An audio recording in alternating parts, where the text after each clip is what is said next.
Hello everyone, welcome to Borthakur's IAS Academy, Northeast's premier institute for UPSC, APSC and NPSC preparations.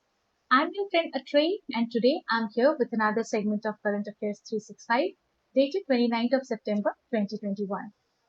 This is your one-stop solution for any news and updates which will help you prepare for your civil services examination, and along with that, this is also going to be beneficial for any other Assam state government services. So don't forget to like and share this video and subscribe to our YouTube channel. So coming to the first news of today, which is regarding Ayushman Bharat Digital Mission. This mission was launched by the Prime Minister through a video conference recently, and the nationwide rollout of the project coincides with the National Health Authority that celebrates the third anniversary of Ayushman Bharat Pradhan Mantri Jan Arogya Yojana. Ayushman Bharat is a flagship scheme of India which was launched as recommended by the National Health Policy of 2007. What is the aim of this Ayushman Bharat Digital Mission? It mainly aims at providing digital health IDs for all the Indian citizens to help hospitals, insurance firms, and citizens access their health records electronically when required. The project is being implemented in the pilot phase in 6 states and union territories. The major features of this program includes Health ID, which will be issued for every citizen that will also work as their health account. This health account will contain details of every test, disease, and doctors that the patient has visited, okay? And along with that, the medicines taken as well as the diagnosis. This health ID is going to be free of cost and voluntary. It will help in doing analysis of health data and will lead to better planning, budgeting, and implementation for health programs. Next point is the Healthcare Facilities and Professionals Registry, which it is a major component of this program, which is regarding creation of a Healthcare Professionals Registry along with a Healthcare Facilities Registry. It is going to allow easy electronic access to medical professionals and health infrastructure. This is going to be a comprehensive repository of all healthcare professionals involved in delivering healthcare services across both modern and traditional systems of medicine. This healthcare facilities registry will also be a database which will have records of all the country's health facilities. Next is the Ayushman Bharat Digital Mission Sandbox. It is created as a part of the mission which will act as a framework for technology and product testing, and it is going to help organizations including private players intending to be a part of the national digital health ecosystem. The implementing agency here is the National Health Authority under the mission of Ministry of Health and Family Welfare. Major expected benefits includes ensuring ease of doing business for doctors, hospitals, and healthcare service providers. It might also enable access and exchange of longitudinal health records of the citizens with their consent. And this will also create integration within the digital health ecosystem, similar to the role which has been played by Unified Payments Interface (UPI) in revolutionizing the payments. However, the major concerns related to this mission includes the lack of a data protection bill, which could lead to the misuse of data by private firms and other bad actors. Along with that, exclusion of citizens and denied healthcare due to faults in the system are also a cause of major concern. The second news is related to seed capital module for the self-help groups. The Ministry of Food Processing Industries, they have launched the seed capital module under Pradhan Mantri Formalization of Micro Food Processing Enterprises. Now, what are these self-help groups? These are basically some informal associations of people who choose to come together in order to find ways to improve their living conditions. So it can be defined as self-governed, controlled information group of people with a similar socio-economic background and having a desire to collectively perform some common purpose. Thus, they can become a vehicle of change for the poor and marginalized section of the society.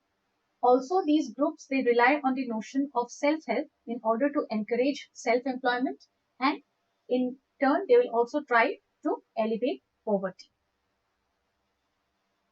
This seed capital module It was launched on the Deen Dayal Antyodaya Yojana, National Urban Livelihoods Mission Management Information System portal for seed capital assistance to the members of urban self-help groups working in the food processing sector of our country. Now let us have a look at the food processing industry. Food processing, they provide an opportunity in order to utilize excess production efficiently, not just from an agricultural growth perspective, but also it is important for reducing food wastage as it increases the shelf life and enhances the quality of food. Thus, food processing industry has become an integral part of the food supply chain in the global economy, and India has also seen growth in this sector in the last few years. Therefore, the food processing industry is recognized as the sunrise industry in India. However, this industry also faces a lot of challenges. Some major challenges which are faced by the food processing industry of India includes the supply and demand side bottlenecks. Demand of processed food is mainly restricted to only the urban areas of our country. Next problem is infrastructure bottlenecks. More than 30% of the produce from farm gate is lost due to inadequate cold chain infrastructure. And lack of all-weather roads and connectivity makes the condition even more worse. Then there is informalization in food processing industry. This industry has a high concentration of unorganized segments, which are representing almost 75% all across the product categories. Thus, this causes the inefficiencies in the existing production system. Moreover, there are deficiencies in the regulatory environment and low value exports. Due to low value export, despite India being one of the largest producers of agricultural commodities in the world, agricultural exports as a share of GDP are fairly low in India relative to the rest of the world. Now, what is seed capital? Seed capital is actually the money which is raised to begin developing an idea for a business or a new product, and this portal can be accessed for the self-help groups so that they can avail the seed capital assistance. These self-help groups will also be sensitized and motivated about the Pradhan Mantri formalization of micro food processing enterprises scheme so that they can avail the benefits of seed capital for purchasing tools and working capital. Now coming to this particular scheme, it is a centrally sponsored scheme that was launched under Atmanirbhar Bharat Abhiyan. This scheme mainly aims to enhance the competitiveness of existing individual micro enterprises in the unorganized segment of food processing industry. It also aims at promoting formalization of the sector and providing support to the farmer producer organizations.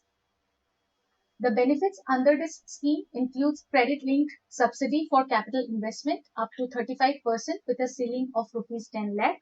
Then hand-holding support for the DPR, that is detailed project report preparation, and capacity building along with training support.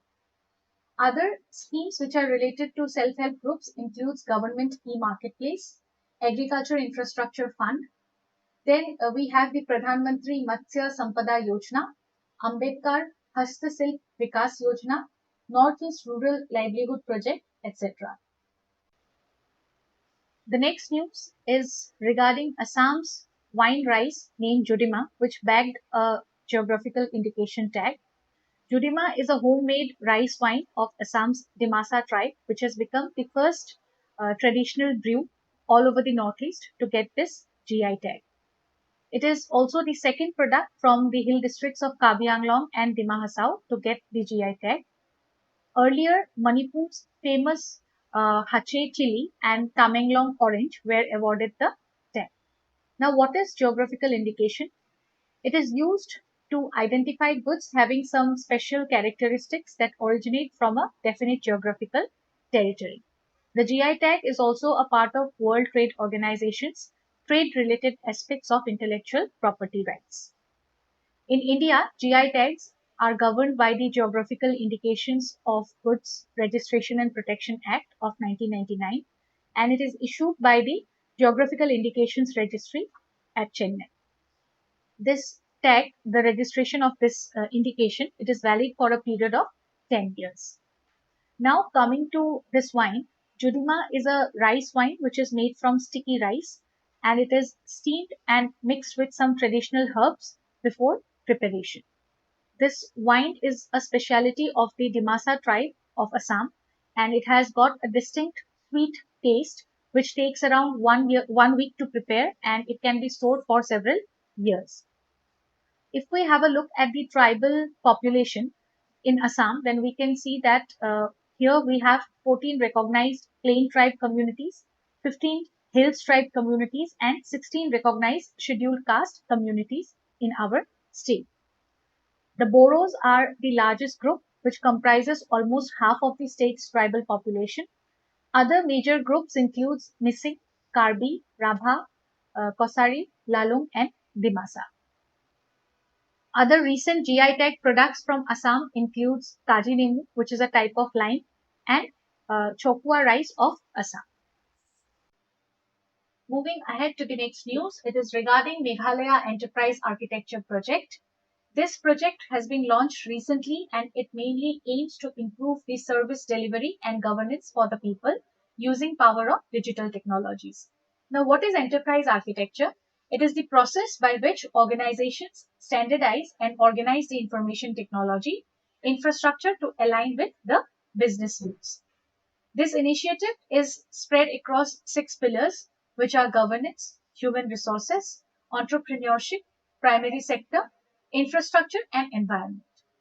They aim to make the state of Meghalaya a high income state by the end of 2030.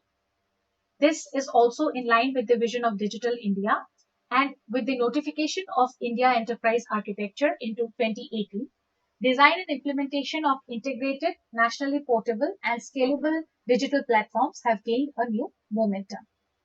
Now let us see what is India Enterprise Architecture. It is a framework for developing a holistic architecture, treating the government as a single enterprise, or rather as an enterprise of enterprises which are functionally interrelated. This is a structured combination of several reference models, which together enables a boundary-less flow of information across the length and breadth of the government. And this also facilitates the delivery of integrated services to the stakeholders, namely citizens, businesses, and the employees. The India Enterprise Architecture is a comprehensive and convenient framework for developing enterprise architecture, which will support the information and communication technology, enable transformation across the governments. Major benefits of India Enterprise Architecture includes the availability of a one government experience to the citizens and businesses. This enhances the efficiency of delivery of services, and also it improves the effectiveness of implementation of the developmental and welfare schemes through a holistic performance management.